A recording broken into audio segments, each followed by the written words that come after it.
merienda ba na sure na heavy at bubusog sa'yo? Dahil na tayo sa San Mateo Rizal at iba't ibang kakanin ang pwede nyo matikman sa kanilang pagdiriwang ng Kakanin Festival. Yan ang kwentong kalye ni JM Encinas. JM!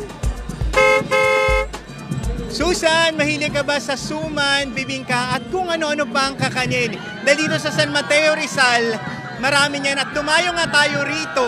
Hindi lang para magpakabusog pero para makisaya sa kanilang ika-26 Kakanin Festival. Kung masasarap na kakanin ang pag-uusapan, marami niyan sa San Mateo Rizal. At sa rami ng kakanin na pwedeng mabili rito, ipinagdiriwang nila ang taon ng Kakanin Festival na mula pa noong 1998. Isa sa inaabangan sa kanilang pagdiriwang ang float parade na ipinarada sa kabaan ng General Luna Street, kung saan bawat barangay inspired ang float sa iba't ibang Pinoy kakanin gaya ng suman, maha blanca, sapin-sapin, biko at iba pa.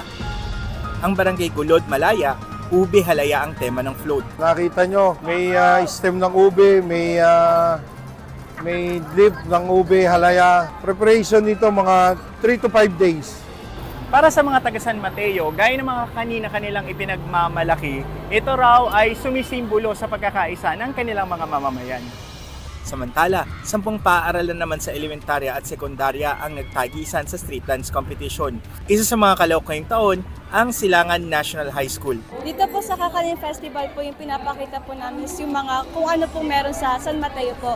Yung itlogan po, yung mga kakanin, and then yung marami pong mga mountains, and then marami pong mga views po na sa bundok. Kasabay rin ng selebrasyon ang pagdiriwang ng kapistahan ng kanilang patron na si Nuestra Señora de Aranzazu. Pasasalamat nila ito sa patron na nagbibigay kaligtasan umano sa kanila tuwing may kalamidad. Susan, hindi nga raw makukumpleto yung Kakanin Festival experience mo kung hindi ka magpapasalubong ng mga kakanin na talaga nga namang nagkalat ngayon dito at pwede nyo mabili. Kagaya na lang dito sa tindahan ni Ate Cris. Ate Cris, yun yung mga tinda mo ditong kakanin? Kalamay. Kalamay, ano pa? Tsaka mga ube.